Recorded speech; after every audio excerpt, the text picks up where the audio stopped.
oh, Nicholas, this train is going to crash into these 5 people. Should we move the train to go this way, or should we let it go that way? Which way should the train go?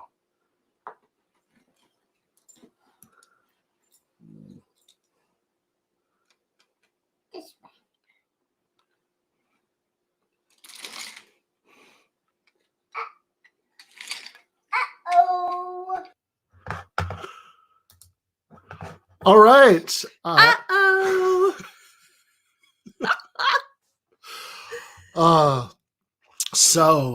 feel funny doing the usual. I am now joined by intro, but this is Jennifer Burgis.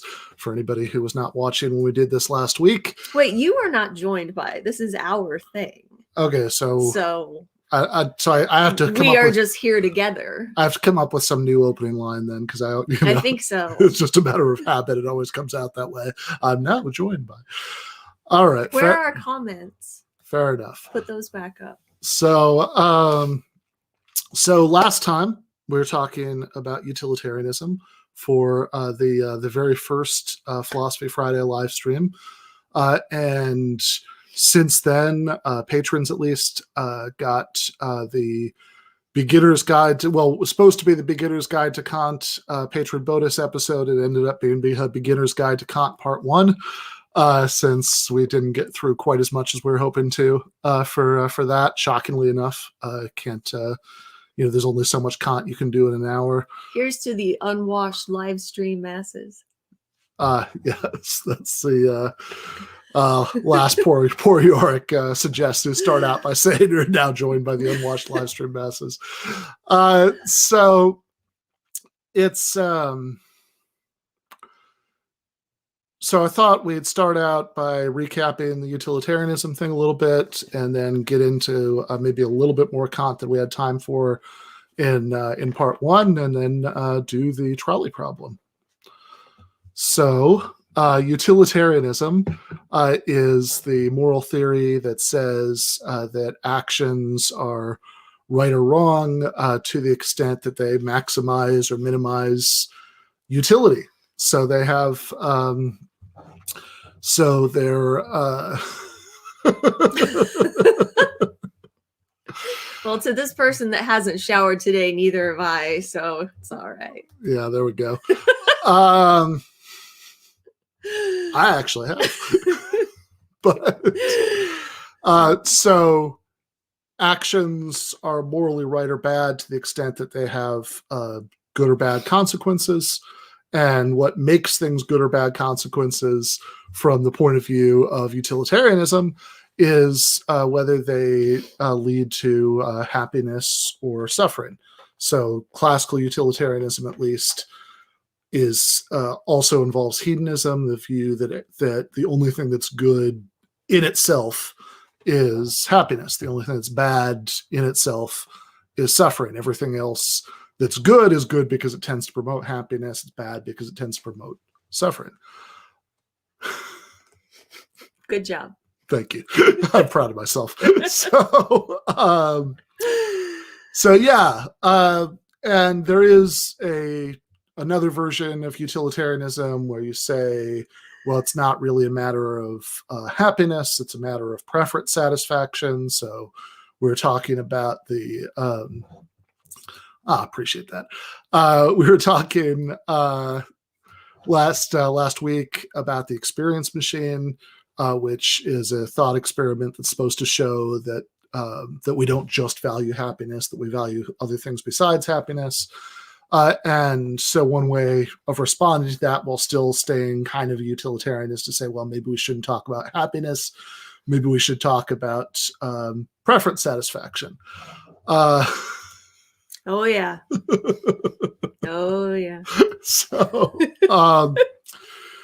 then there are all these other objections to utilitarianism that are just objections to consequentialism.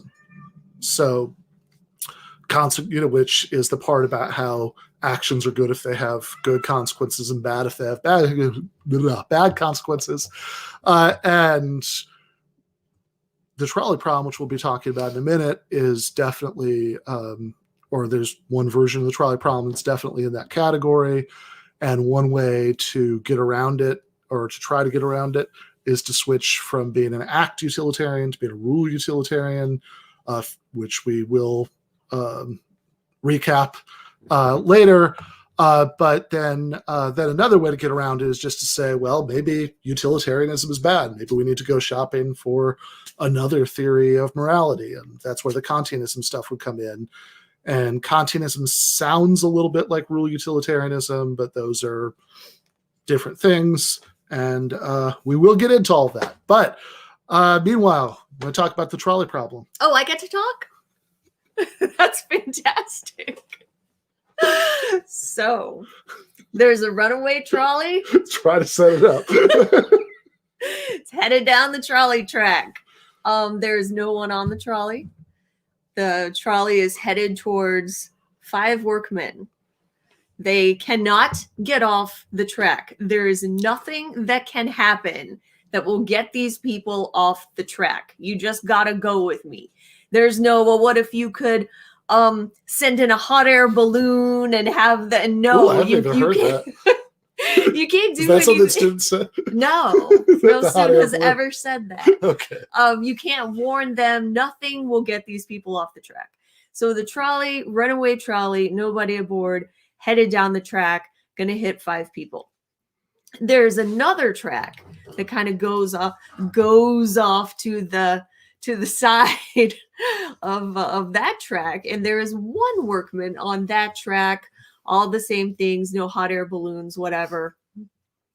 And you are there, you are in no danger from the trolley. You are standing by a lever. If you pull the lever, it will divert the trolley to the track with one workman. If you don't, the trolley will continue on and it will kill the 5 workmen on the original track. What should you do? The question is not what would you do? Because so many people, that what they think is the right thing to do and what they think they personally, yeah, what if we find a way to untie the ropes? No, they're workmen. Why are they tied down? Yeah. But yeah, that's another variety is what's that dude's name with the mustache? Snidely Whiplash. Yeah, that he's tied 5 people and 1 person to the track. So that's another variation. But the answer to what if you untie the ropes, or what if you get a hot air balloon in that case you don't need to worry about it. But what if you can't get a hot air balloon in, and that's where the problem arises? What if you don't have a hot air balloon? Yes. What will you can do? stretch your imagination to like the fanciful possibility where you don't have a hot air balloon to rescue people from the track before the trolley comes on, then what should you do? So a lot of people, like I was saying, when you ask them what would you do, their answer to what they could bring themselves to do is often different from what they think you should do. So that's the question. Yeah. Is what do you think is the right thing to do? Yeah. Pull the lever? Don't pull the lever. Yeah, so this is originally comes... And no, we don't know who any of these people are. It doesn't matter if one of them is Jordan Peterson. You don't know who these people are. These people are all strangers to you. None of this. None of that, it's not your mom out there. None of this business. Do you know what that was a reference to, Force the Trolley? No. Okay, you're much better off. That was like a month of my life was arguing about that. Was this political? Yeah. So I am much better off. So yeah. So generally speaking. Yes, this is class time, dude. What do you think we're doing here? Yeah, Jeez. Come on, this is YouTube University. It's like David Feldman always jokes that that the guests on his show are guest lecturers at Feldman University, colloquially known as FU. But in any case, he's funny. So, yeah. So yeah, generally speaking, in an actual classroom, when you give this to people, at least in my experience, and say, is the right thing to do do nothing or to pull the lever? And you get them to raise their hands. Like, almost all of them will raise their hands. Like a class of 30 people, at least like 25 people will raise their hands for, of course, you should pull the lever. Or more. Yeah, sometimes like, I think there's usually at least like one holdout, but almost everybody will say, of course, you should. In one class, I did have about 5 holdouts, and I was like, really? That many of you? It was shocking. Yeah, right, totally. So I just did this in my online ethics class, and I think I had 2 people in the discussion forums holding out for, yes, Kitty definitely. as he so often does. 2 people holding out for not pulling the lever. Yeah. So generally speaking, yeah, I've done this many, many times, and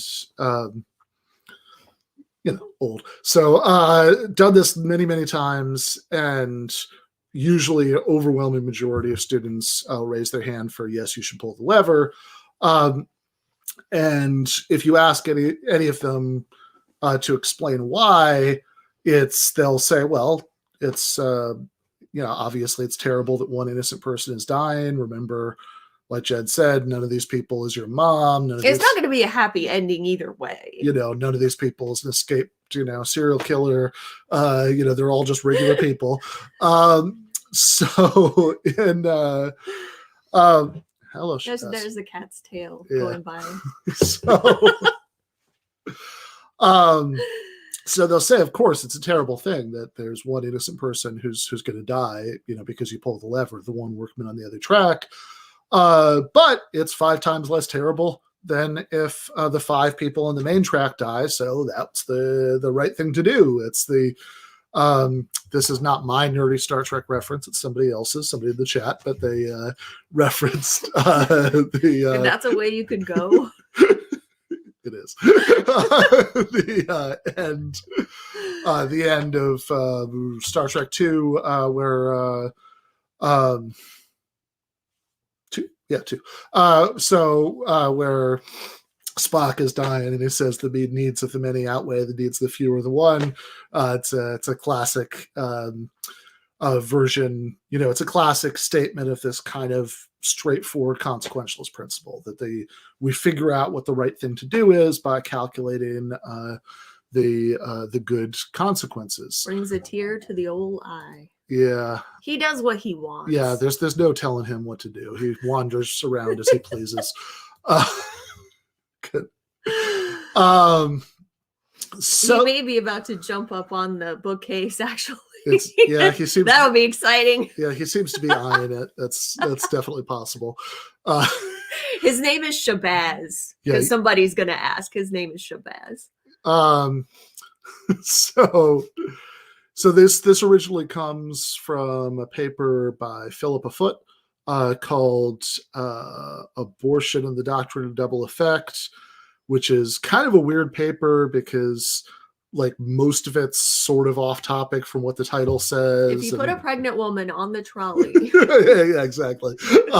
So most of it has absolutely nothing to do with abortion. I think this is from, not that Philippa Foote wasn't brilliant. She definitely was. But also I think this seems to be an era where there was a lot less editing in published academic articles. Also, as a female, to get attention at that point, she had to be pretty brilliant, right? For sure. And I really, really like some of her papers. I think this is Philippa Foote. I'm not getting my wires crossed. The Morality as a System of Hypothetical Imperatives is like one of my favorite moral philosophy papers. But this one's a little weird. She sort of starts out talking about how some people have this position on abortion that they justify in terms of something called the doctrine of double effect. But then there are other people who think the doctrine of double effect is ridiculous. And then she spends like 5 pages trying to defend, no, it's not ridiculous. But then she sort of says at the end, yeah, but that said, nah, right? I don't really like the doctrine of double effect after all. And here's how I think you should decide these cases. It's a weird paper. But you got to get linked in there somehow. That's what I learned when I was writing my dissertation. It doesn't have to be good. It just has to be long. Filler. But you did write a good dissertation. I did. Yeah. Filler in it though. Yeah. Yeah, even though I have many warm feelings about Kant, I like Philippa Foot a lot. But in this paper, when she's illustrating all the stuff about the doctrine of double effect, don't worry, I think, about what that is. It's this it's this doc. Are you going to tell them or not tell them? Because you're like, well, don't worry about what it is. Now, what it is. Okay, real quick. Doctrine of double effect. So 8 minutes later, we'll pick up where we left off. Yeah, just if you're not interested in doctrine of double effect, just amuse yourself for the next Go get a drink. Next 7 or 8 minutes. No, I think I can do this in 2 minutes or less. The doctrine of double effect says that there are some decisions where you're facing dilemmas and you're trying to decide how to resolve the dilemma, and we can make a distinction that matters morally between doing something as an intention of your action, that's the point of your action, and if your action is directed at some other goal, but there's a second thing that happens that's a consequence you foresee, but it's not the point. Okay. All right. So I'm not laughing at you. Okay. Laughing at somebody's loins burning for Kant. Yes, this is past guest of on the channel, Ekin Old Emmy. If my mom sees that, she's gonna start calling him Old Emmy. Yes. Yes, my mother-in-law Francine is also a big fan of Kant, and Descartes. Although I don't think she would put the quite like I can do. No. But yeah. So the doctrine of double effect is about saying that you can make a distinction between doing something in order to bring about some other result. So you're like sacrificing somebody in order to do something, and doing something that you know is going to have an effect, but it's not the reason you're doing it. If that was unclear, I don't know. Y'all remember last time when we talked about how everything you do makes you happy, but that doesn't mean it's the reason why you did it? Yeah. There you go. So everything makes you happy.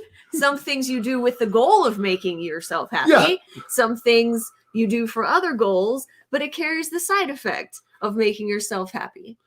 So when she's illustrating, so if you're doing something, like the way it comes up in the abortion example is that the Catholic Church, for example, traditionally held that it was wrong to have an abortion even to save the life of the mother. But if you were having a hysterectomy, which was medically necessary for other reasons, and that had the effect of aborting a fetus, that was okay. And lots of people react to that by saying, well, hold on. It was foreseen but not intended. That can't possibly be right, because that's just the same thing. The doctrine of double effect is supposed to explain why it was not intended. Yeah, so since it's not intended, it's foreseen, but it's not intended. So it's morally not on the same par as intending to kill the fetus in order to save the mother. The intention in this case, you're moving the uterus to save the life of the mother, but the point is not to abort the fetus. That's not how you're trying to save her. So all right, they got it. All right, y'all got it. Y'all good. Okay. So while she's illustrating this idea, Foote has like 20 or 30 different examples, and one of the ones that gets like 2 sentences is basically the version of the trolley case that we just went over. It's not quite the same. In her original version, you're actually like the driver of the trolley, and you can't brake, but you can steer. Later on, Judith Jarvis Thomson introduces a bunch of different twists on it. If you read the obituary I wrote for Thompson for Jacobin last year, I get into all this a little plug, shameless plug, a little bit there. Yeah, and again, this is the reaction a lot of people have to the doctrine of double effect stuff. That come on, the difference between intending something and purposely doing something that you know will have the effect is like pretty thin. But, is it though? Well, I mean, that's if you have to have a hysterectomy to save your life and you just happen to be pregnant, the point is not, nobody goes and gets their uterus removed to have an abortion. Right. That would be lunacy. yeah, so there's clearly a difference between the two things. The question is whether there's a morally important difference. And I think there's room for reasonable people to disagree about that, or at least I think so. Well, whatever. Let's move on. Okay. Take that as a no. But in any case, so Thompson, one of Thompson's later versions of it, she changes it from you're the person driving to you're pulling a lever, which I think makes it a little bit clearer. I think it makes it better because then you're completely removed from the actual trolley and track situation.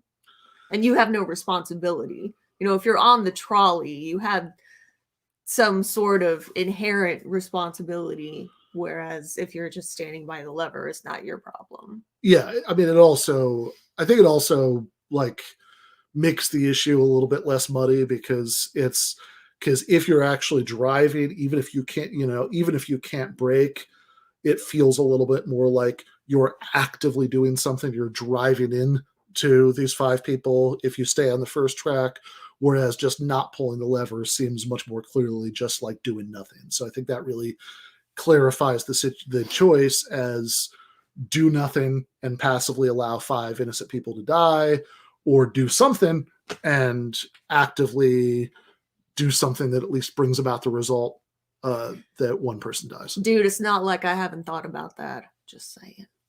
What is the that person? Okay, well, I'm not going to worry about which person. There's a lot of comments in the chat, but anyway, I hope that whoever it is knows who she's that she's responding to. Oh, I think so. Oh, they know what they did. So in any case, so that's the original version. It's you can, let's just say, pull the lever and divert the trolley onto the track where it's only going to run over one person, or you can do nothing and it'll run over 5 people. And if that was it, like if that was the whole thing, then we wouldn't really think of this as the trolley problem because, like again, the vast majority of people when they first hear this think, yeah, obviously. Why is it a problem? Yeah, what's the problem? You should pull the lever. It's a no-brainer. You can have 5 people die or 1 person die. Obviously, one isn't as bad as 5. But then the reason we think of it as a trolley problem is because of this Judith Jarvis Thompson paper, which is the is that the person who... I'm not calling you out. I'm saying that that is something I have thought about. I will take drastic measures. Anyway. Don't call out the viewers. We like the viewers. Yeah, but in any case,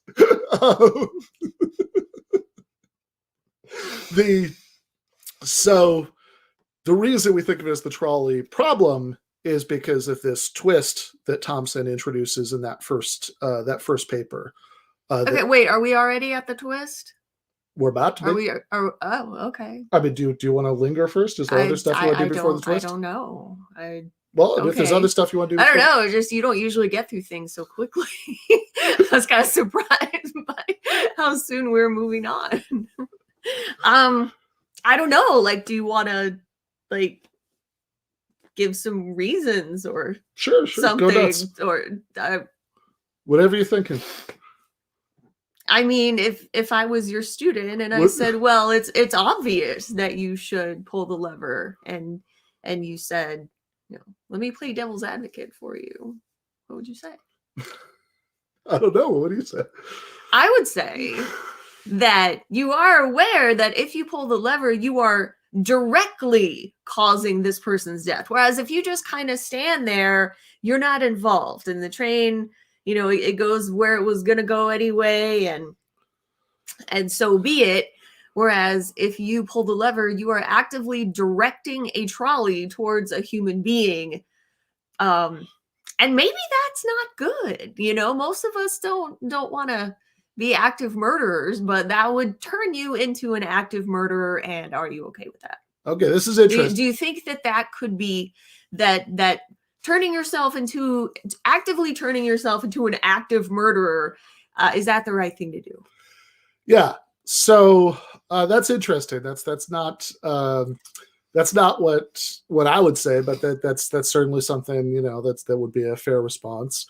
I think that I think maybe part of the reason that my inclination, if a student said that, oh, it's just obvious, would be, aha, wait until you hear the second version. Like, that's what I would say. Yes, but I don't move along. See, when we do this in 2 separate weeks in my classes. We really, really concentrate on this first. Should you pull the lever? Should you not? And we, dive more deeply into it than apparently Ben thinks you can. And then the following week, once everybody's dead set on the answer that they have, then we move on to the second. Okay. Well, I've never really thought about doing it that way. I always just I'll blaze right through. Yeah, I blaze right through. I don't know. If you get them, I think if you get them really, really set in their intuitions, then it's harder because if they're just like, yeah, that's the right thing to do, but if they've only thought about it for 5 minutes, then how attached to it are they really? Yeah. And yes, you do know that the lever does something that's the same category as the hot air balloon thing. That like you just got to assume that you've just got to assume that that there's no other way to get them off the track. You've got to assume that yes, the lever really is going to divert it to the second track. Because of course, go with us, people. If all those things aren't true, then sure, no problem. But the more interesting conceptual question is, what if they are all true? Then what's the right thing to do? There is actually a way to set this up. And I don't remember who it was. Was it Brain Games or somebody? They set up a real live. You can find it on YouTube. It's a real life. They put somebody in the real life trolley problem situation, and they really thought it was life and death. That seems unethical. Oh, there's a bit at the beginning. There's a big about, is this ethical? They talked to all these ethics people, and then all these the profiles of the people they were considering. They had psychiatrists look at them to find the people who were least likely to be scarred for life by being put in this situation. But yeah, I don't know how you could ever get approval to do something like this, but they did. Yeah. Man, I'd be pissed off if I found out that, I would punch that person in the face. That my psychiatrist had checked no, me it's off. Not, had it's checked not me off. Your probably won't be scarred for life. Go ahead and traumatize him; he'll be fine. It's an independent psychiatrist. So they don't even know me. This is really bad. They look at your self-reporting of how resilient you are or something. Wow. But yeah. Well, buddy, you shouldn't have said you were resilient if you didn't want to be traumatized like this. All right. I wouldn't pass. You would probably pass. So anyway. Not sure what Antonio's referring to here. If you want to leave another comment, I'm very curious. But yeah, I mean, I think that. Well, so I do like the idea. I mean, I get the logic of it. Waiting until the second week. Chidi did not handle it well. He did not. Yes, that's right. Yeah. Yeah. Although I think that was very good as a TV episode. Although I sort of resent the fact that there are people whose impression of what the problem is based on that. And I think it contributes to a way of understanding what's going on here that I'm not crazy about, but we'll get back to that. But yeah. So yeah, I mean, I see the thinking behind waiting till the second week. I kind of like that. Maybe one day when the plague is over and I can do this in the classroom again, maybe I'll do that. But you can do it online. I'm doing it online this semester. All right. Well, you're. Go on. You were saying. Thanks, Ben. But wait, there's 2 Dr. Burgi on here. They met you. Oh, yes. Yeah. Yes. So, yes. So yeah, I think that one reason that I wouldn't be tempted to do it quite the way you just said and just say, when somebody said, isn't it just obvious, to say, no, but what about, and then sort of go into the general principle, is that I think before I'd thought about the other examples, I think I would have had the same reaction that a lot of them would probably have to that statement of a more general principle, that it's worse to kill somebody than to let somebody die. Which, because like I remember, okay, what year did Batman Begins come out? Do you remember? Bye, dude. I don't know. Nobody's missing you. Okay. Wow. Just saying. What's going on there? Somebody being a jackass. Okay. Well, in any case, that's oh That guy. yeah, let's block that guy. That's fine.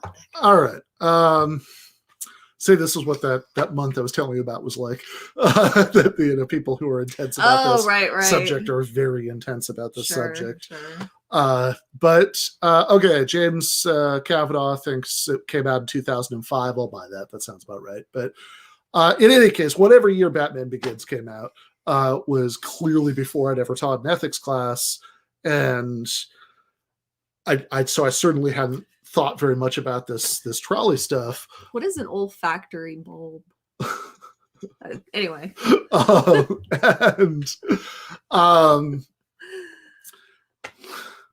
Olfactory is about like smelling, right? So, but bulb. I don't know. It's What's about an frogs, right? olfactory So maybe bulb? frogs smell through a bulb. I don't know. I don't know anything about frogs really. I know they croak. I know. Yeah. In two ways. Go on. Yeah. Yeah. So, and I remember there's a scene in the movie where Batman says to the villain, I don't have to, I'm not going to kill you, but I don't have to save you. And I remember watching that in the theater and thinking, yeah, this seems like a weird distinction to like be making a big deal about. Like, this is it though? Well, I mean, I think again, just my pre-theoretical intuition about this, like my reaction was that this seemed like sort of Jesuitical logic chopping, like that sort of was morally not very compelling to me. That come on. I think there are people that I know, people you know as well, these people or person perhaps overlaps, that if I came across this person hanging from a tall building by his fingers, I wouldn't step on his fingers, but I wouldn't pull him up either. Sure. Just saying. Sure. I gotcha. I'm just, don't get on her bad side. I'm just, but I won't step on your fingers. Yeah. The first Christopher Nolan Batman movie. So all I'm saying is that was my reaction at the time. I'm sure it wouldn't be everybody's reaction, but I think it's a decent number of people's reaction. Is that when they just sort of hear it as a general principle, that there's some big distinction between killing somebody and not saving them, they'd think, is there though? So in any case, and there's actually in that first Judith Jarvis Thompson paper where she uses the phrase trolley problem, she has an example that's supposed to sort of bring out exactly that intuition, that there isn't a big distinction between saving people and not killing them. So it's the one about Alfred and Bird. I don't remember which was which, but one of them says one of whichever one it is in the first one kills his wife by putting what was it, like I don't remember, it was like rat poison or something in her coffee. Didn't we bring this up last time? No, we brought this up in the video we did for the class. Oh, right. So we have a very limited scope of examples. Yeah. So he puts whatever it is that that he puts, rat poison or whatever in his wife's coffee. In his wife's coffee, because he really wants her to shut up. Is the way I remember this. I don't remember if she actually fills in what his motive is, but for whatever reason, he wants her to shut up. Okay. Well, in any case, that's his reason. So he puts rat poison in her coffee. She dies. There you go. And then in the second version of the example, He does not put rat poison in her but coffee. she However, do I get to talk here or what? wow. Seems more like you're the husband in this So- example. That like wanted me to shut up. So, for some reason, these genius people store the rat poison next to the sugar. I'm also the only one who drinks coffee in this That is household, true. so this could only happen to me. Yeah, so these two geniuses store the rat poison next to the sugar, and the wife goes to put sugar in her coffee, and he. What was the line? I am talking. Whatever. Dr. Burgis, I am talking. So she goes to put the sugar in her coffee, and the husband sees that she's actually putting in the rat poison, and he somehow has an antidote for rat poisoning in his pocket. Just go with it. And Or at least he knows where it is. He could. he knows where it is. Fine. He sees her put in the rat poison. He could save her, but she sits and drinks down the coffee, and he sits and just watches it happen. Yeah, because he wants her to die, and he doesn't maybe want it enough to kill her, but he's certainly not going to save her. And in this case, Thompson says we would think, well, look, there isn't a big distinction between killing and letting die here. I mean, like it seems like we think that the husband in the second example is as bad as the husband in the first example, or as bad as we think. Do we All right, well, that's what Judith Jarvis Thompson says. though? I mean, they're both bad. Okay, so do you think that the husband in the second example is significantly less bad? Not significantly. Okay, you think maybe a little A bit. little bit. Okay, so Thompson seems to assume in the way she presents this that the two husbands are exactly as bad, and she says you might conclude from this that killing is just as bad as that letting die is just as bad as killing, but she says this would be too hasty. All it shows is that there are some cases where letting die would be as bad as killing. This is also, I want to say last year, could have been 2019. I don't know, time is a flat circle, but I had, there was. Is that from a movie? It's from a TV show. It's the Matthew McConaughey and Woody Harrelson one, True Detective, the first season. So Sure. it was good. I think I All was in Korea and you were still in Miami when I watched that. But Too anyway, extreme for me. Too not extreme. Intense. Too Yeah. intense. fair enough. So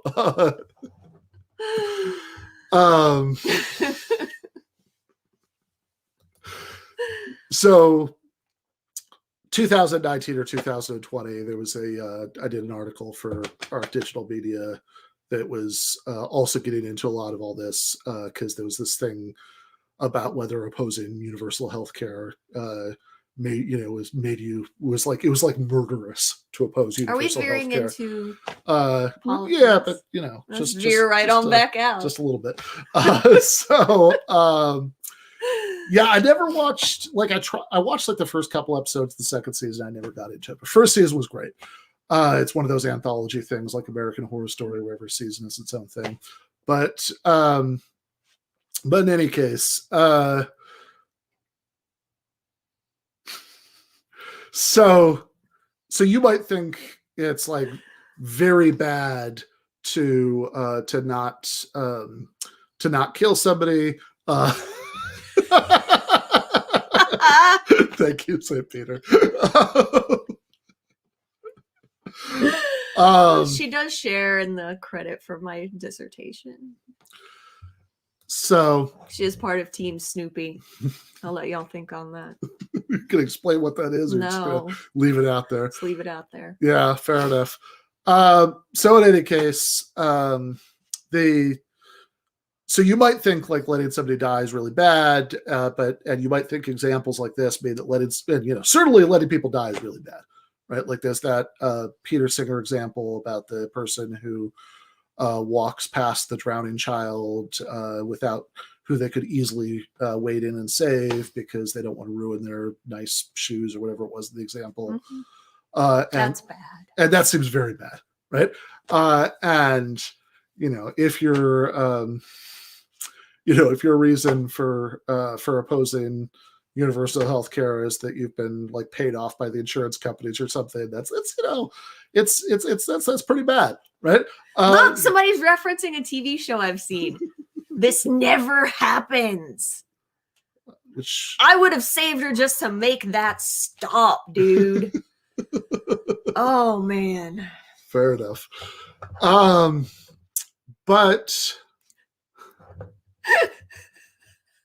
that wasn't the way. Yeah, no.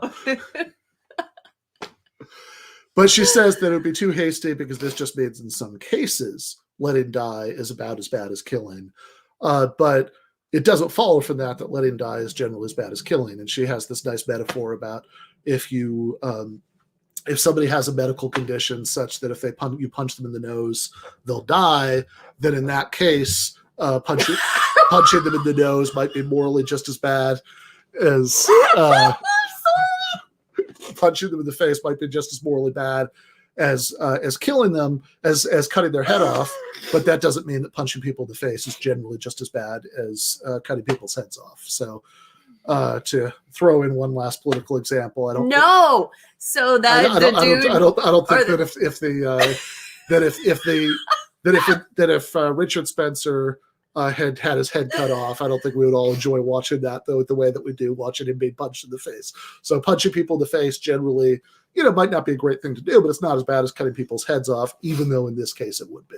Okay, so way back in the day, I had a way bigger phobia of water than I do now. And every time that song would come on the radio and that line would play, my mom would be like, "That's you." Which line? Phil Collins. Oh, yeah. Fair enough.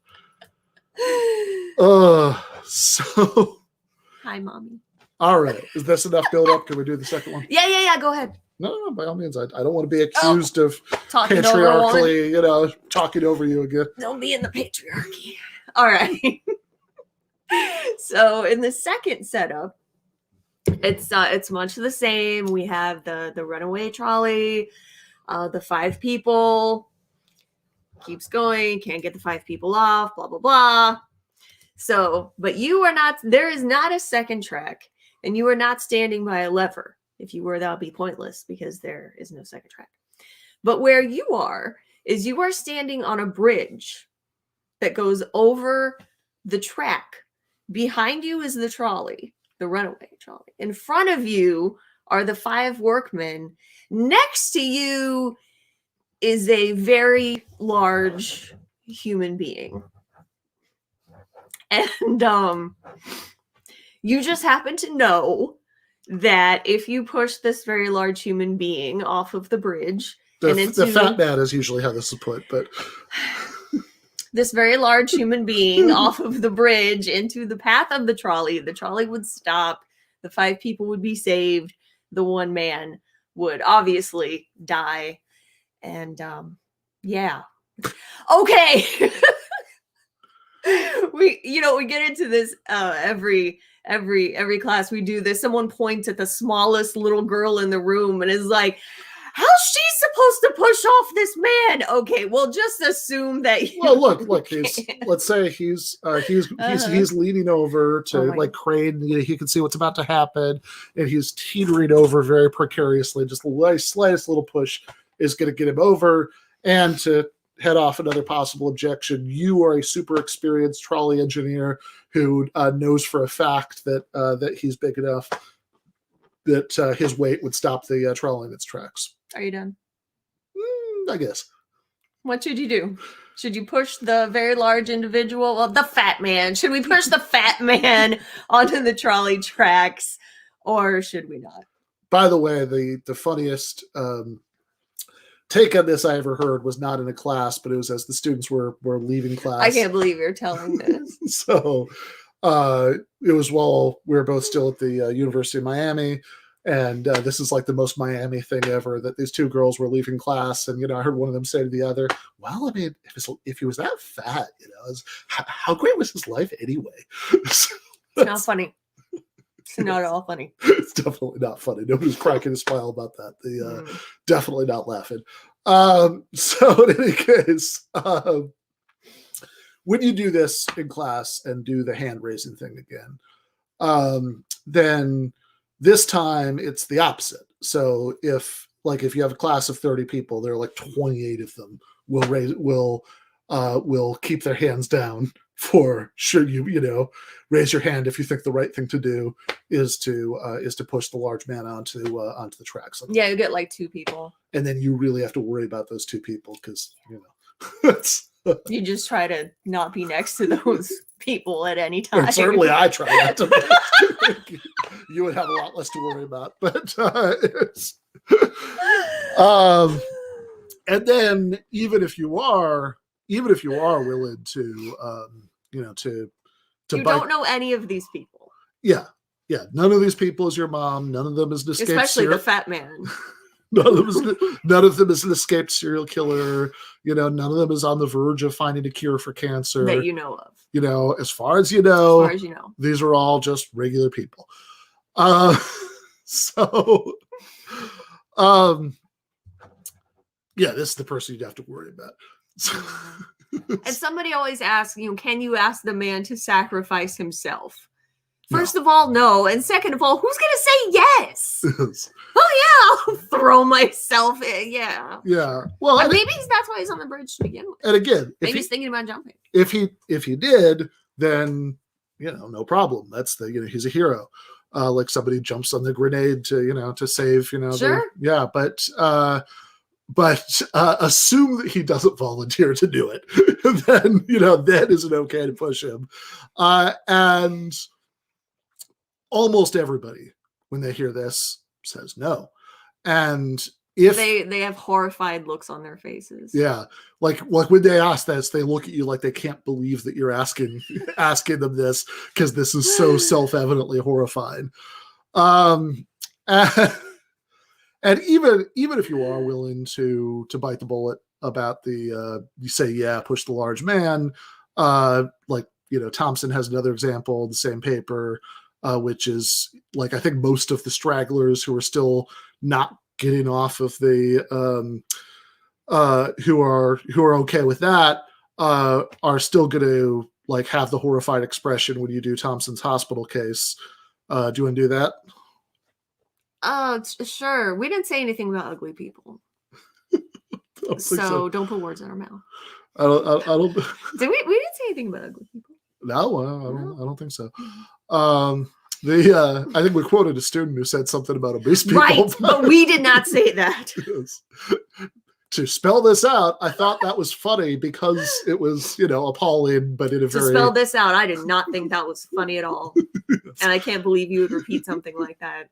Yes, I could tell. I could tell that you definitely didn't think it was even a little bit funny. Not even a little bit. Not even a little bit. So we'll talk about possible right answers in a minute. But of course, the thing, once everybody says, yeah, you should push the lever, and everybody says, no, you shouldn't push the man, then point out, well, hold on, what gives? This is the same thing, isn't it? Because either you are passively letting 5 people die by doing nothing, or you are actively intervening in the situation that in a way that has the result of killing one person. And sorry, there's somebody on here who assumes that there is a right answer. Well, it depends on your theory. If yeah, I mean, I guess, and how far you're willing to go with it. Is there an objective right answer? There probably is. That doesn't mean we know what it is. We have our views about what it is. Yeah. Well, I mean, that's just a different question. I mean, that would be metaethics. Are there objectively right answers to moral problems? Yeah, I didn't mean for us to go on a tangent. Which would be a separate. It would be separate stream, but a lot less exciting. Yeah, it'd be a separate. Well, we could come up with some super murdery examples to make the meta ethics one exciting. But yeah. So before getting into what different answers that you could give and you could think are the objectively right answer, if you're inclined to believe in objective moral standards, the problem with the first two answers that most people give is that they seem to conflict with each other. And certainly the way that, when you ask most people to explain why they think it's right to pull the lever, they'll make this very straightforward consequentialist. I mean, if you can save more people, then you got to do it. Yeah, exactly. They'll say what James Kavanaugh says here. If you can save more people, you got to do it. They'll say, look, of course, it's a tragedy that one person dies, but it's 5 times as much of a tragedy if 5 people die. So this is, in other words, most people's intuitive reaction to the first version is a very straightforward utilitarian reaction. But what's funny is, remember last time we talked about how in utilitarianism, everybody counts as one, nobody counts as more than one, everybody's equal. The problem with that is that you can't take into account particular relationships. So if that's your mom, your very overweight mother standing next to you on the bridge, you got to push her. And there's definitely nothing funny about, jokes about mothers being overweight. And, that would be. We certainly don't joke about pushing our mothers off a bridge. Hi, Kathy. Hi, Francine. It's not funny. What was I saying? Oh, so if you can save more people, you got to do it. Well, do you gotta? If that's your mom, do you feel okay? Sorry, mom. There we go. Yeah, so that'd be another objection to utilitarianism. But with this simple version, you pull a lever, you don't know any of these people, none of that relationship stuff is complicating it. Mm-hmm. Most people... There are no differences in age. Right. Most people at least have a locally utilitarian reaction to that. And they give this very utilitarian explanation of why you should pull the lever. But then... after everybody, you ask people to raise their hand if they would pull the lever. You ask somebody to explain why they raise their hand. You ask everybody, okay, so did everybody who thinks you should pull the lever, does everybody agree that this is why you should pull the lever? Everybody always says, yeah. I don't know what other reason you could give, really. Well, in any case, they all say, yeah. And then... I really love to pull levers. What other reason would there be? Yeah, I mean, I guess it's either that or you're like the kid at the beginning, Yeah. But the kid at the beginning, he wouldn't have pulled the lever. Well, he relocated the people on the other track, so then he could pull the lever. Yeah, but clearly he was after the most devastation possible. Yeah. So in any case,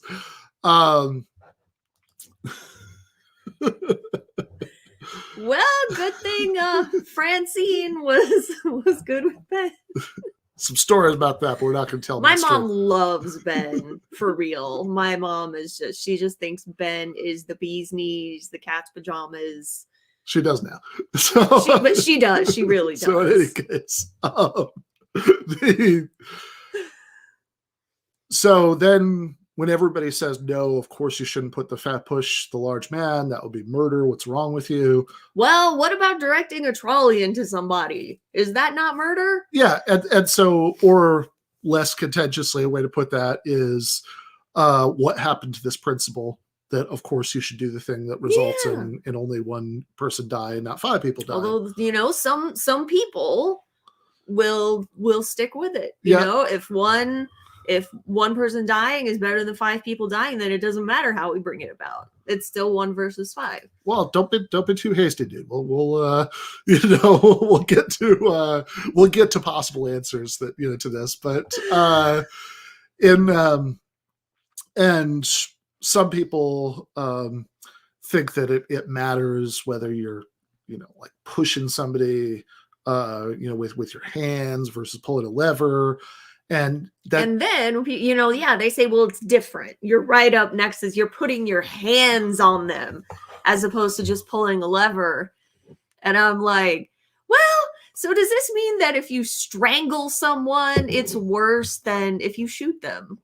Yeah, right. And it's clearly, and this goes back to what you were saying earlier, that if what like that we want to distinguish the question with what do you think the right thing to do is from what do you think you actually would do? Because surely those come apart all the time, right? We all we got tons of people say that they should, or that they should pull the lever, but they don't know if they could bring themselves to. And a couple of people will say we should push the man, but but they say they could never actually push somebody to his death. Right.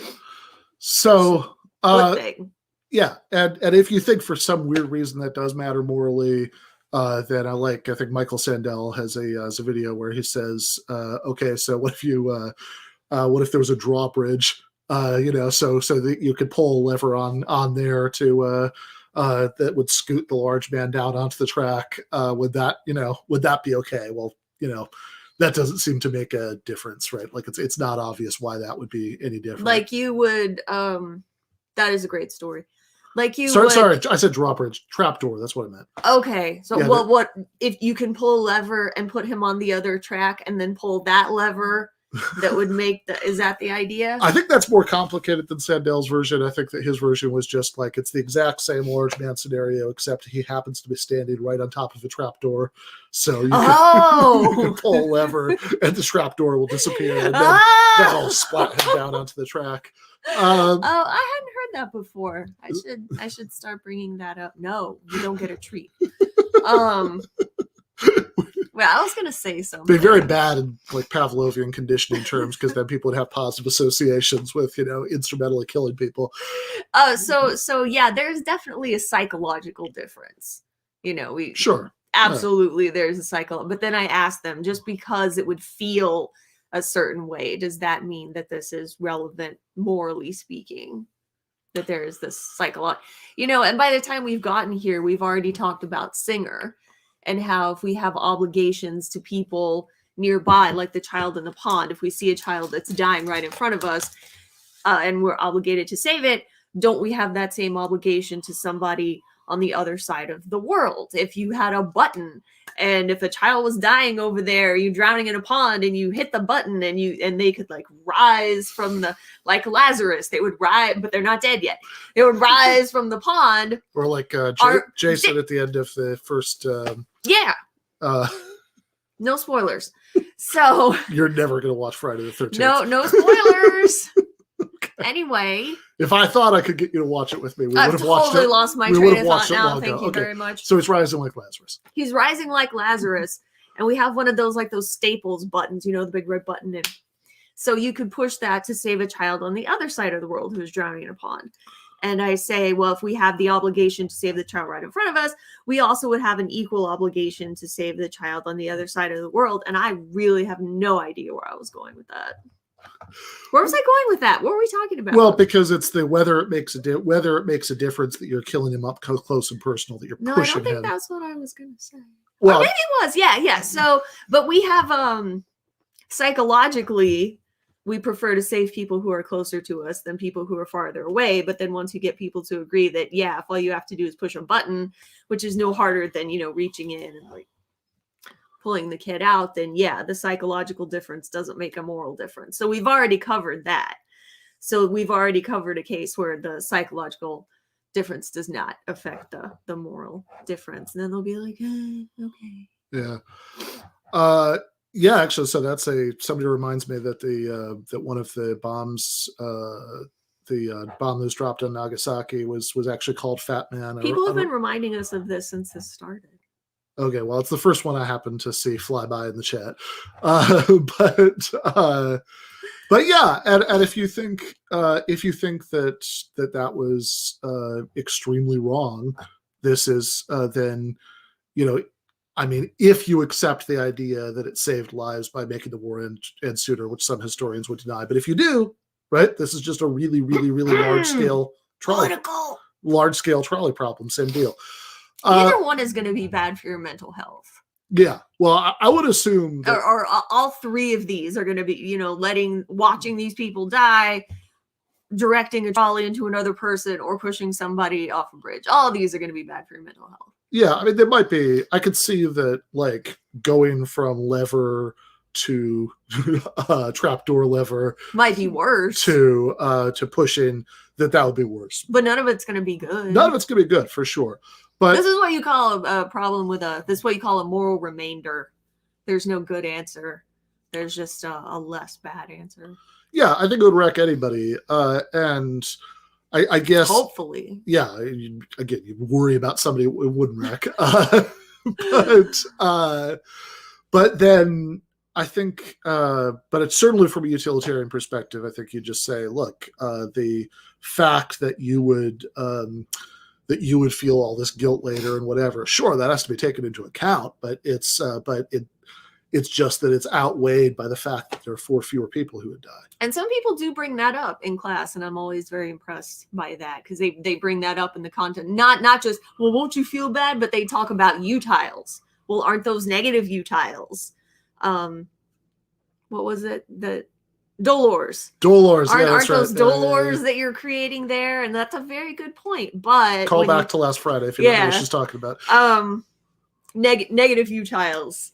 So if you should throw those in there, because like we talked about, even as the actor, you have to throw your own utiles into the calculations, but that's probably not going to be enough to swing the balance. Yeah. And so even if you are, so it looks like there's that if you think that it's right to push the lever, at least at first glance, there are people who make distinctions here that might save both intuitions, but at least at first glance, it sure looks like you're being inconsistent if you say the right thing to do is pull the lever, but it's not the right thing to do to push the man, which is certainly Thompson's point in context, which does bother me a little bit sometimes, because I talk about this in that Judith Jarvis Thompson article for Jacobin. I think some people who only, I mean, I don't even get anything out of people going to that article. It's from months ago, but I was just going to say though, right? Like, I think some people who only know what the trolley problem is from memes or from the Good Place episode. Don't get me wrong, I love that show. Or seeing the Brain Games. Yeah. Episode. Sometimes people will say things like, this will be a bit of a vague post, because I'm not going to say the person who I'm mostly thinking of who said this, but sometimes people will say things like, this, like, thinking about the trolley problem is this like terrible dehumanizing way of getting people to try to figure out like decisions where they're like throwing people's lives away and to be willing to be more like sort of cold-heartedly utilitarian about it. And that's exactly the opposite of Thompson's point in context, right? And it's also the opposite usually when this is presented in ethics classes. Who are you talking about? I'll tell you later. That does not surprise me. I thought the ending was perfect, actually. Yeah. It was sad but perfect. And yeah, to the person who said morality is just arithmetic, there is something about that doesn't really sit well. Yeah, right. Isn't there? Right.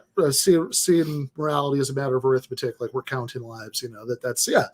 Like, I totally get why that doesn't sit well. But again, the point that Thompson was making, the point that I think in 99% of cases in ethics classes when people bring this up, the point that's actually being made by bringing this up is the opposite. This is brought up as a problem with utilitarianism, or a problem with consequentialism, more generally, a problem with thinking that morality is all about figuring out what has good or bad consequences, because in this case, it pumps the intuition that even if the consequences are good, the second version is like an anti-utilitarian twist. Say, even if the consequences are good, this sure looks like the wrong thing to do.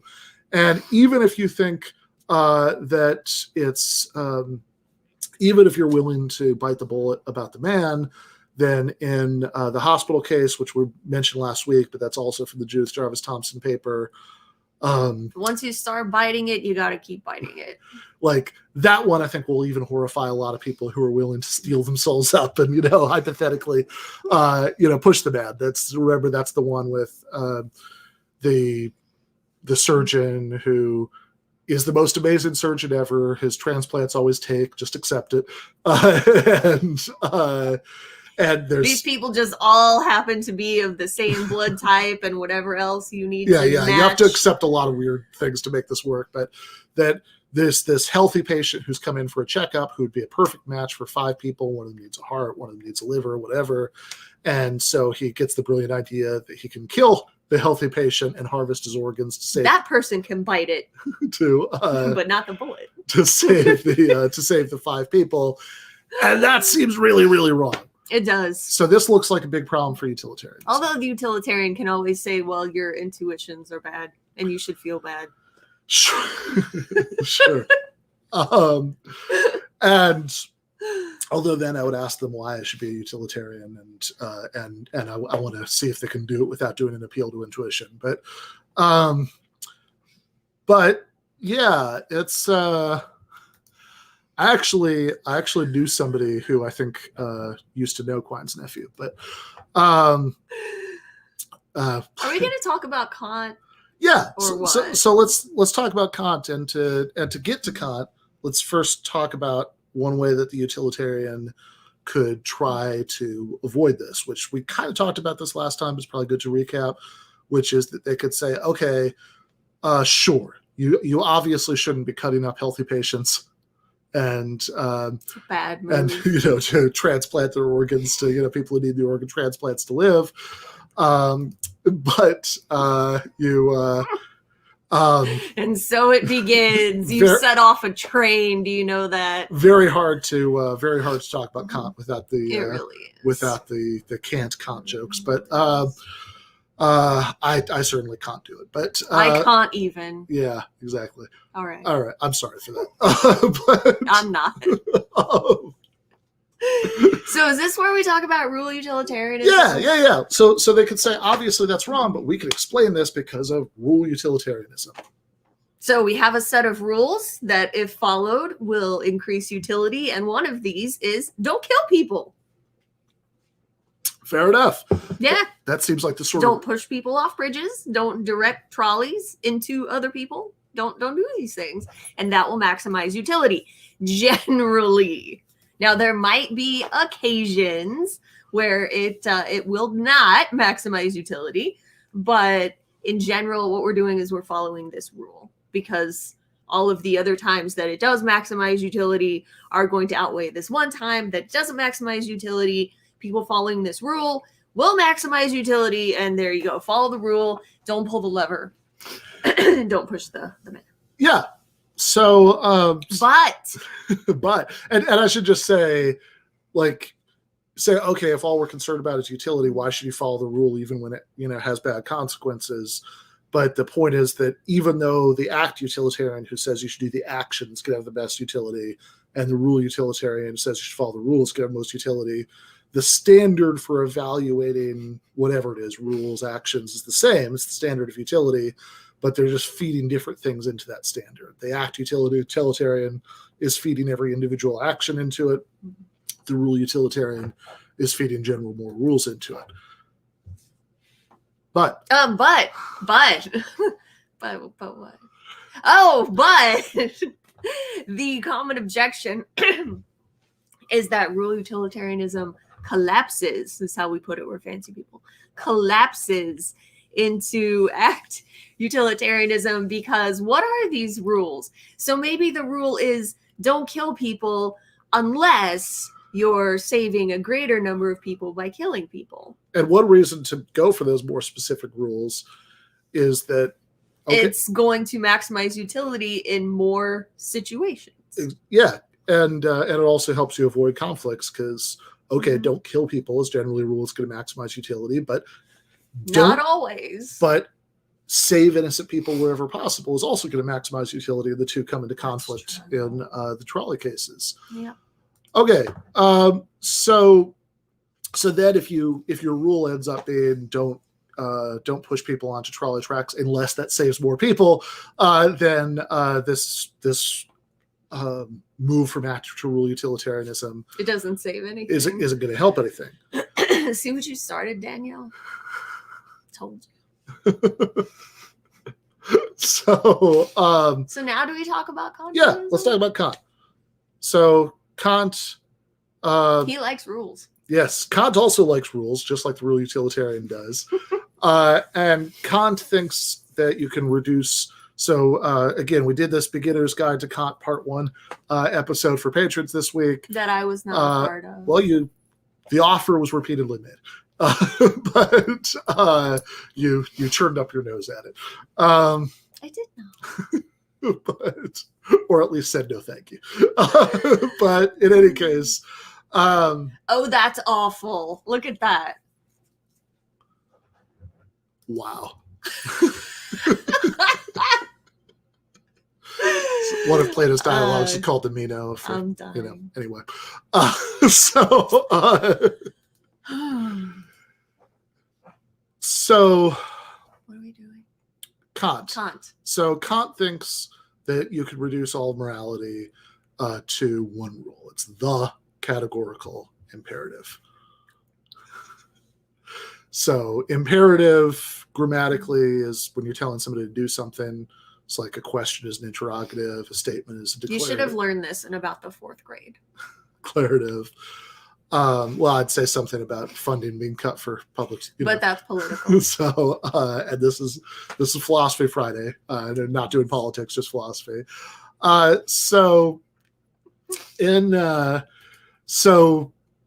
if you say why is the door open, that's an interrogative. If you say Close the door, the door is open, that's declarative. If you say close the door, that's an imperative. And in context, imperative just means like rule, right? A statement about what you should do. if you say the door, that's an exclamation. There we go. Yeah. The more you know.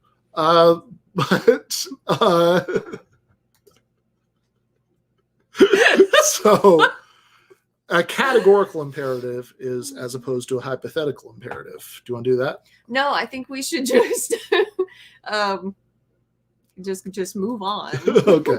Well, we'll get into categorical versus hypothetical imperatives, I'm sure, in the Beginner's Guide to Kant Part 2, which is coming a week after next, with Ryan Lake, Matt McManus, and Russell Sabriglia. That's a plug. I love you, Ryan. That's a plug for Ryan. So in any case, the crucial thing for now is the. And so Kant thinks that there aren't a bunch of different moral rules. There's one moral rule. And all other rules can be derived from that one moral rule. And one of those rules that we can derive is no killing. Right. So there we go. You have a duty to not kill other people. So what is this categorical imperative? Well, are you asking me what it is or what it is? What is the mean?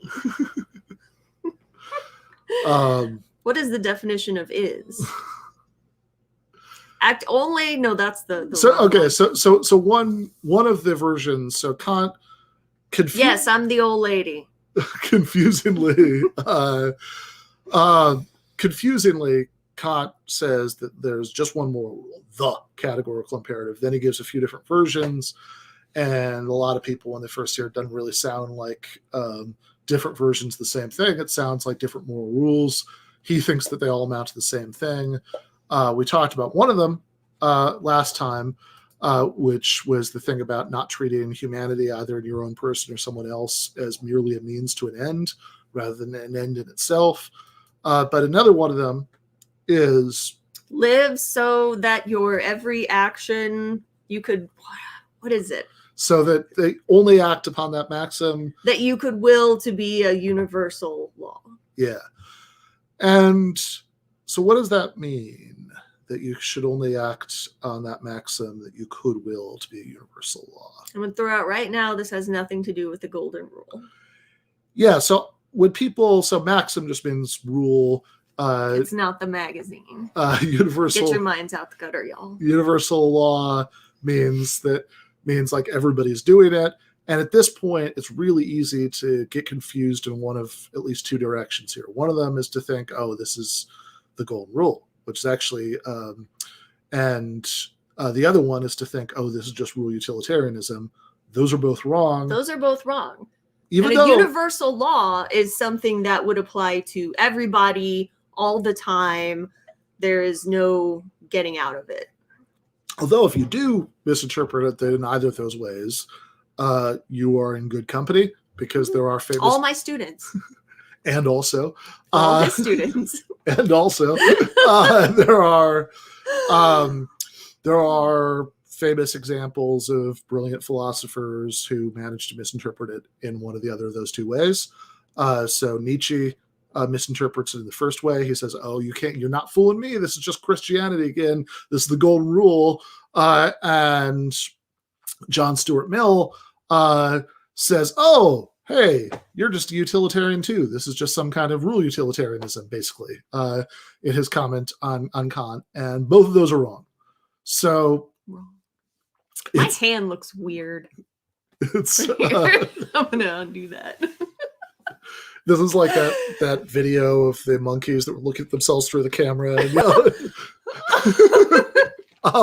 One was very interested in his own mouth, and then the one that was like smushing his nose in. That was so cute. So it's not the golden rule, because it's not a rule reversal exercise. It's not only act on that maxim that you would wield to be universal law. It's not only act on the maxim that you would want everybody else to follow. It's only act on that maxim that you could will that is to be possible. Yeah. So Nietzsche thinks, Kant thinks of this as a test of consistency.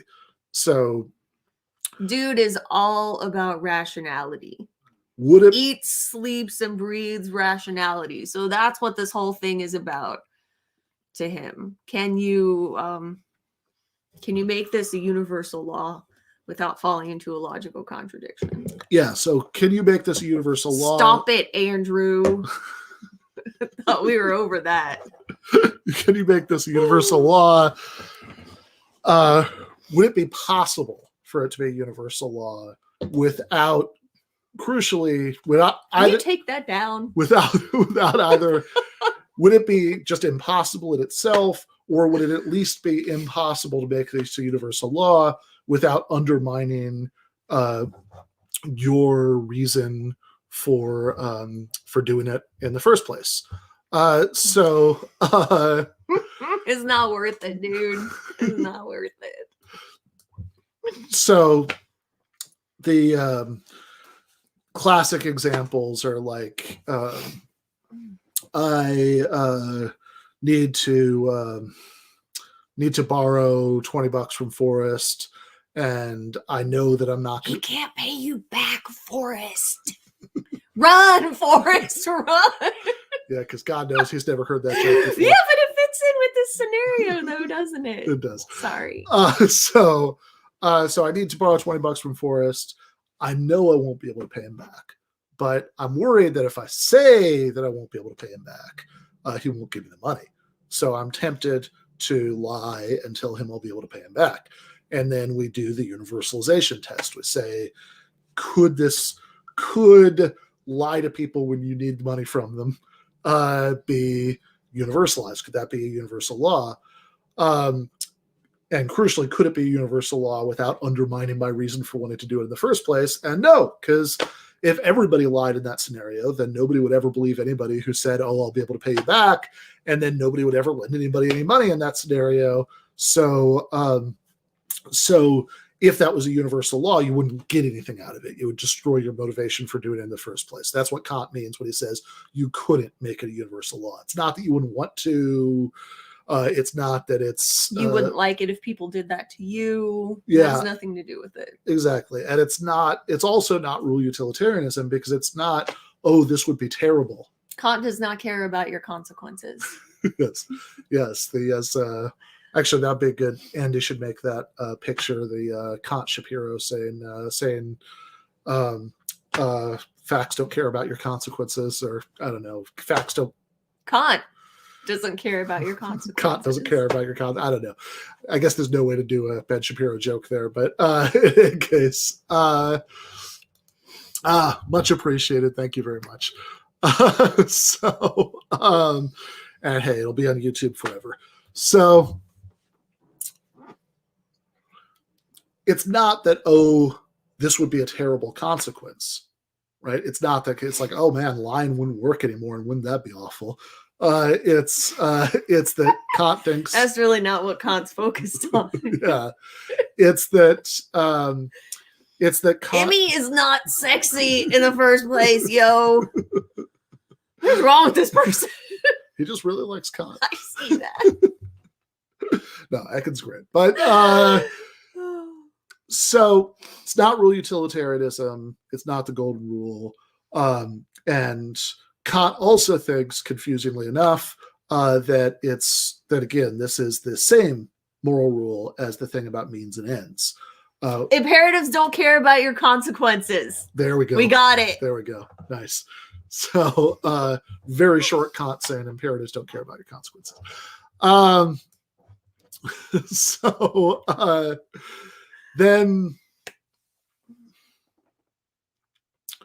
So the means ends thing was, remember that you should never treat other people as mere means to an end. And again, the same way that hey Ryan, you are watching, right? Like, you forgot us last week. You didn't forget us this week, did you? Yeah, Ryan is the one who drew the image from the. Oh man, actually, I don't have a copy behind me right now. Since when? I don't see it. Anyway, the image on the front cover of "Give Them an Argument," the book with David Hume, Hushin, Ben Shapiro. So yes, maybe he could do the Kant Ben Shapiro thing. So you should never treat other people. This is the other of the two. There are other formulations. There's the kingdom of ends, all that. We don't need to get into all that right now. But the big two, right, are the one we just went over, the universalization one, and not treating other people merely as means to an end. So what's the distinction? Why is the merely matter? Oh, you're asking me? I am asking you. Because nobody else here? It is okay to treat someone as a means if you are also treating them as an end. You cannot treat someone only as a means, because nobody would agree to be treated as a mere means. Yeah. But treating someone as a means to an end, it's like going to Starbucks. Or sorry, treating people not as a mere means to an end. It's like going to Starbucks. Yeah, if I go You're using the person as the means to get your coffee. They're using you as the means to make a living, but you're also contributing to each other's ends. Yeah, and it seems like even if we had like a society, without money, you'd still be using each other as means to your ends all the time. Like the only way to not use somebody as a means to an end is to live in a shack like the Unabomber. And I guess, although I think he would still like bicycle into town to get food. So grow all your own food, et cetera, et cetera. Make all your own clothes. Make all your own clothes. Then maybe you're not using any other people as means to an end. But yeah, course guard also good. So, but otherwise, you're using people's means to an end all the time, and that's fine. Any sort of cooperative social behavior, you're using people as means to an end. If your car breaks down and you ask your friend if you could have a ride, you're using your friend as a means to an end. But that doesn't mean that you're reducing him to the level of a mere means to an end. So somebody who doesn't have like a moral status, that their own ends aren't important, that they're just there as a means to an end. So how about when I ask you to make breakfast? Borderline. That's good enough. So,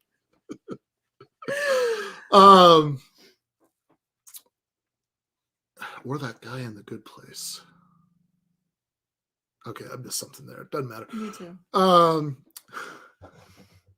Hey. So, Ryan, you are my most favoritist person. Wow. Look, he got upset at me the other day because I posted a picture of me with Ben and my brother-in-law, David. And I said they were my favorite guys. And Ryan got mad. But obviously, Ryan is my favorite. Wait. Just don't worry about it. Don't worry about it. This is some disturbing news to get like. I've told Ryan for years he's my favorite. Three-quarters of the way through the live stream that I'm not your favorite person. I think I told Ryan that before we ever got together. All right. Wow. All right. Wow, this is depressing. But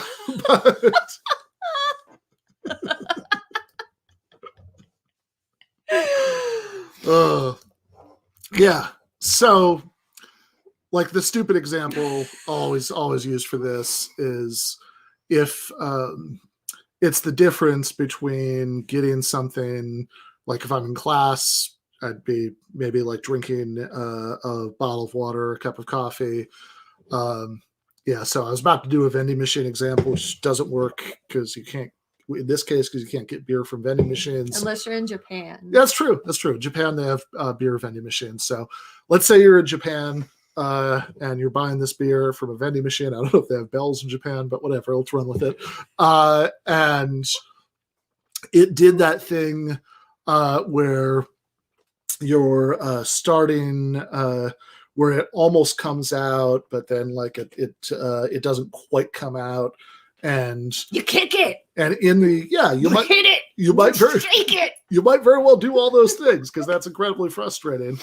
Whereas you wouldn't do to the bartender who didn't give you beer.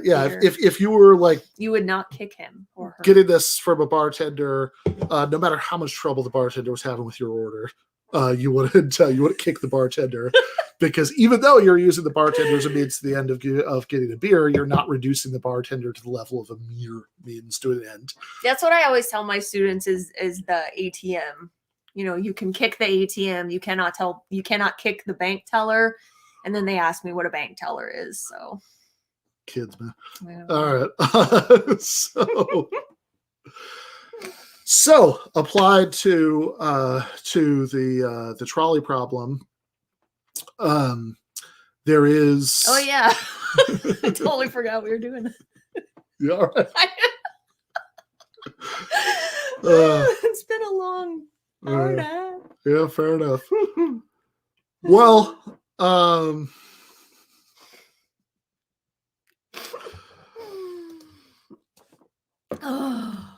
Sometimes. So when that's one way of solving this. In fact, Judith Jarvis Thompson in one of her later papers, even though she ultimately didn't go with this, but this is like a suggestion that she floats in one section. Yeah, this is almost certainly true. Yeah, that was what I was laughing at, though. Yeah. I did agree with that, but the one below was the one I was laughing at. Still on. Still on. Almost done. Are we?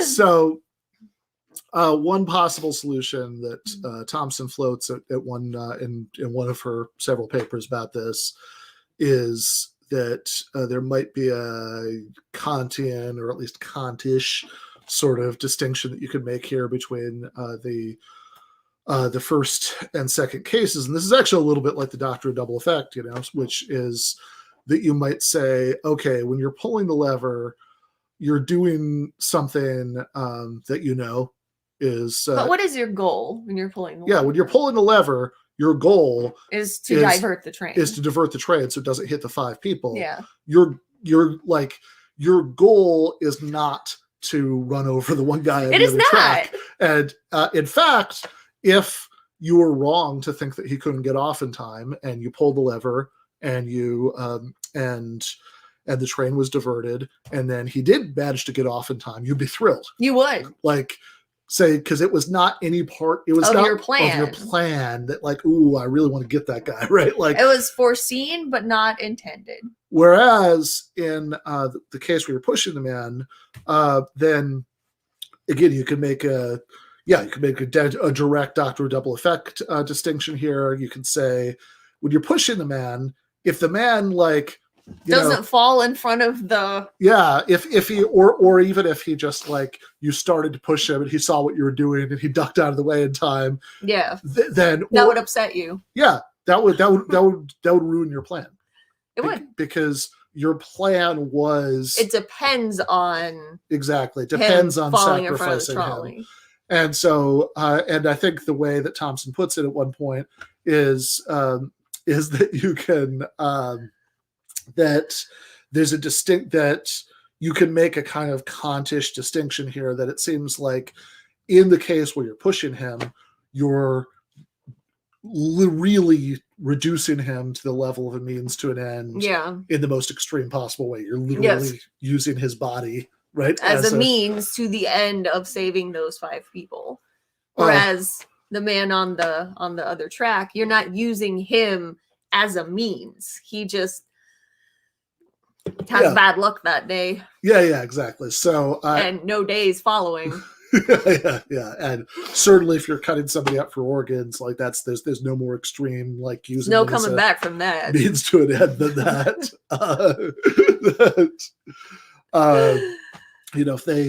If the chloroform didn't work and they managed to sneak away from the operating table, that would ruin your plan. So this is, I mean, I kind of always, I should say always, as if as if I was like born knowing this or something, but but in the few years since I ran into this paper where she says this, I've always kind of, the question about is there a legal system and witnesses, the whole point is you're not talking about what you would do. You're talking about what you think the right thing to do is. Morally. So, which is often going to come apart from what you might be too afraid of the law to do. Like what, people hiding Anne Frank in their attic. Lots of people, wouldn't do that because they'd be afraid of the Nazis discovering them and probably executing them for it, but that doesn't mean that it wasn't the right thing to do. Well, I would say it was a supererogatory thing to do. It's certainly not required. Ooh. It's not required to put your own life at risk. Define supererogatory. Something that it's good to do, but not required. Which there's also a Star Trek for. Of course there is. Normally there's a Simpsons for everything. Yeah, normally. How did we get to Star Trek? Well, for some reason, why are you all the way over there? For some reason, utilitarianism comes up a lot more in Star Trek than it does in The Simpsons. Normally, Jen says things, and I'll say, "Oh, there's a Simpsons for that," because there's like some scene in an old Simpsons episode I'm thinking of, and then he makes me watch it. Yes, then I usually subject her to it. But you're so lucky. But in this case, there's a Star Trek for it in the first of the. I'd rather watch a Star Trek, to be honest. J.J. Abrams Star Trek movies. There's a scene in the Vulcan learning pits when you hear, which is apparently some sort of pit where Vulcans go to learn. Oh. That's all the information you get about it in the movie. But you see a young Spock in the Vulcan learning pits, and he's being asked a bunch of questions. You don't hear the questions, you just hear his answers, and some of the answers are like math answers, but one of his answers was morally praiseworthy but not morally obligatory. I was like, oh, the Vulcans have the concept of some things being supererogatory. Yeah, so yeah, sacrificing yourself is morally praiseworthy but not obligatory.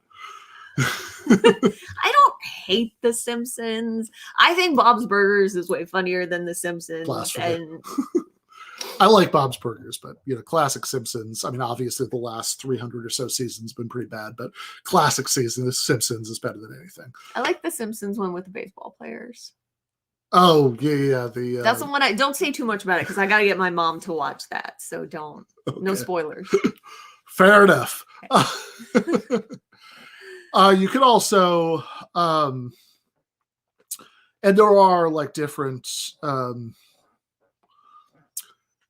there are lots of different ways that I think with different moral theories, you could come up with some sort of solution to this. Maybe one that required you to bite the bullet in the first case and say, no, you shouldn't pull the lever. You should just let it happen. You should just let those 5 people die. But in other cases, maybe ones where you can make some kind of distinction. Like I think maybe if you go with virtue theory that says, actually, you want to do the like 2-sentence version of what virtue theory is? Do what the good person would do. There we go. 1 sentence, very impressive.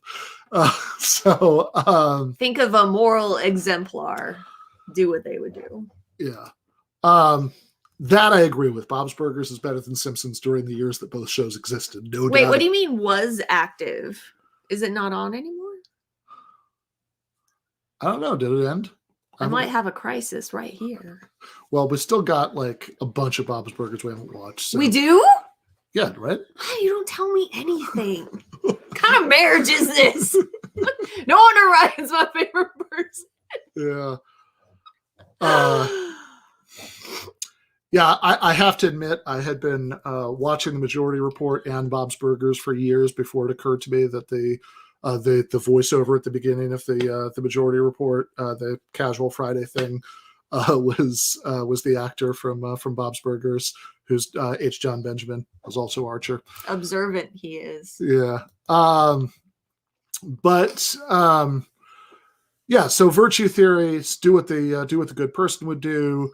And different versions of virtue theory are going to say different things about what makes a person good. But the difference between virtue theory and these other moral theories we've been talking about is that the focus isn't on what to do, it's on how to be. Yeah, exactly. So, and in thinking about how to be, that will tell you what to do. Exactly. And so you might think like there might be a way of virtue theoretically making a distinction between the first and second versions of the trolley problem. Like you could maybe say that that somebody with like a fully developed sense of empathy might not be able to bring themselves to push somebody who was like right there in front of them. This is the kind of distinction that like the stuff that Jen was talking about earlier with the Peter Singer and the drowning child. This is the kind of distinction that like Michael Sloat, for example, is a virtue ethicist and who will. He was on my dissertation committee. Mm-hmm. And there's a video you can find of him on YouTube arguing with Peter Singer about this stuff. Maybe we'll do that someday for the Sunday night debate breakdowns. But no, but I'm not a part of that. You could be. There's a rotating cast. You could absolutely. I can't get comfortable anymore. You could absolutely be on the Sunday night debate breakdowns. But yeah, you could say, but the same way that I believe Sloat's line on this is that just in terms of what like a properly empathetic person would be able to do, like you know, they wouldn't be able to walk past the pond with the drowning child without doing something, whereas they might, you know, there might be like a real difference between, you know, somebody's in a distant country and, you know, and they're not like right there in front of them. That might make the fact that might make an emotional difference might actually be relevant on some versions of virtue theory, I think. And so maybe similarly, you can make a distinction and say that, yeah, you might be able to pull a lever, but you certainly, like a properly compassionate person, wouldn't be able to bring themselves to push the man. And, maybe that'll make a difference between the two cases. Ryan says, Dwight Schrute is my favorite version of virtue ethics. Whenever I think about I'm about to do something, I think, would an idiot do that? And if they would, I do not do that thing. Fair enough. All right, that's been a lot of Kantianism, a lot of utilitarianism, and a lot of trolley problem. You want to cut it there for today? So, did we give them the right answer? We gave them some possible answers. But did we give them the right answer? Well, we gave them one of the answers. Some people were asking for the right answer, and one of the ones that we gave was one that I kind of leaned towards thinking might be the right answer. I don't know. Like, are you still? I think last time I remember we talked about this, you thought the right answer was just biting the bullet in the first case, say that you shouldn't pull the lever. I don't know how that's biting the bullet. Yeah, I don't know how. That's it's counter to I think most people's initial intuition. Well, that's fine. Okay, fair enough. I'm not, I don't live by some rule about the right thing to do is what's in line with people's initial intuition.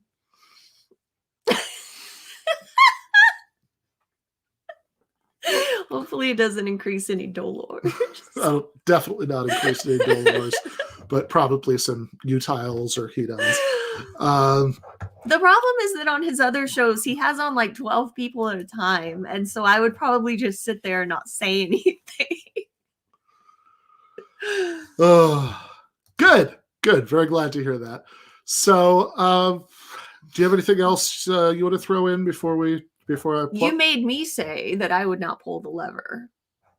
Okay. How about you? Don't try and sneak out of it. I would, or I think it's the right to. What do you think is the right thing to do? I am not certain. I'm a little bit torn about it, but I lean towards that conscious solution we talked about earlier, that the right thing to do is to pull the lever but not to push the ban, because in one case you're reducing the person to the level, you're using them in a way that you're not using them in the first one. I don't feel like enthusiastically, yeah, that's definitely right. But the last time we talked about this, you said you would not pull the lever. It's probably like a couple of years ago. I think there was a time in we don't sit around talking Trolley Problem. Yeah, believe it or not, this is not, mostly it's just Jen making innocuous comments and me telling her what the Simpsons episode that reminds me of is. My students are always like, do y'all just sit around and talk philosophy all the time? No, we do not. So there was a time. Less pressure. Are you thinking of the time when we were with Dave and I said I wouldn't pull the lever? Yeah. Okay, there was a time in between that where I said what I said just now. Yeah, I know. I just didn't know that you had really changed your mind about it. I mean, it's not. So you would pull the lever? I think so. And I would not. I think. Would you push the fat man? Well, of course not. No. Okay, I would not. Yeah. I would not push the fat man. That's the point of the Kantish solution. I'm just making sure it's clear for everybody. Nobody in this family is pushing anybody onto trolley tracks. No. You could stand in bridges over trolleys with any of us and feel safe in your person. But if you're that one person on the other train track, you would rather have me there than Ben. Yeah, trust. Ben makes good breakfast. I don't make breakfast. I don't even know how to make eggs. And he keeps telling me, I can teach you in 5 minutes. I'm like, no, I don't want to know. Not like you make all the breakfast. Trust me, there are tons of things in philosophy that I'm not certain about. Like I think that the number of philosophical problems I'm not certain about what to think about vastly outnumbers the ones where I do feel relatively certain about what to think about. Philosophy is just kind of like that. I think this. Yeah, I mean, I think that the list of things that I'm certain about is like, okay, classical logic is right, law of excluded middle, law of non-contradiction. This is not interesting, though, that you think those things are right. It's very uninteresting. That A and not A cannot both be. That's what his dissertation was about. How A and not A cannot both be true. It's about the liar paradox, where that does come up. So basically, what I said. We're gonna turn this into a movie. I feel I'm gonna be. What am I gonna be? I'm gonna be A, because Kathy, his mom, is gonna be not A, and this is gonna be a blockbuster. Just hilarious every time. I think so. So yeah, law of non-contradiction is true. Capitalism is bad. Be nice to animals. That was basically what my dissertation was. A and not A cannot both be true. Be nice to puppies. Fair enough. Yeah, her dissertation was about how to make sense of moral obligations to animals if you're a contractualist about ethics. I don't think I would be able to stop Ben from pulling the lever, given how much more physical strength he has than I do. But you might stop me with the force of your moral condemnation. Ben, what are you doing? I would try to stop him. But I think ultimately it would be up to him, given his greater physical strength. Yeah, so oh boy. I actually look what I started. If you watch the thing from last Sunday where we the debate breakdown of the Taibbi Esco thing about Herbert Marcuse at the end with Ek and Eric, and actually I did talk about this a little bit. It's the only time I've ever talked about it on the channel. And yeah, a lot of the academic stuff that I do or did when I was spending most of my time on that, it was about that issue about different logical systems and no gaps, no statements that are neither true nor untrue, No gaps, no gluts. Actually, Ben has a book coming out about his cats and dogs are equal, by the way. Well, good for you that you can make eggs. That's why you have to make the eggs, because you can't anyway. Yeah, so Ben has a book coming out eventually that's basically a lengthened dissertation. He wrote his dissertation in one sitting. This is not all at true. Denny's on Thanksgiving. This is totally while false. he was eating a piece of pumpkin Well, pie. it's not quite totally false. It's mostly false. It took me like 1,000 years to write mine. Ben wrote his in one evening. This is not at all true. Yeah. The name of the book is Logic Without Gaps or Gluts, How to Solve the Paradoxes Without Sacrificing Classical I think that's Logic. better. I wrote the paper that was later turned into the dissertation at Denny's while eating a slice of pumpkin pie. Because that was sad Thanksgiving. Yeah, That was before we got together. Yeah, it was my first year of grad school. And I didn't even know you then. And everybody I knew was like was leaving town, for Thanksgiving, and so I had this is true. I had ramen noodles, and it's so sad.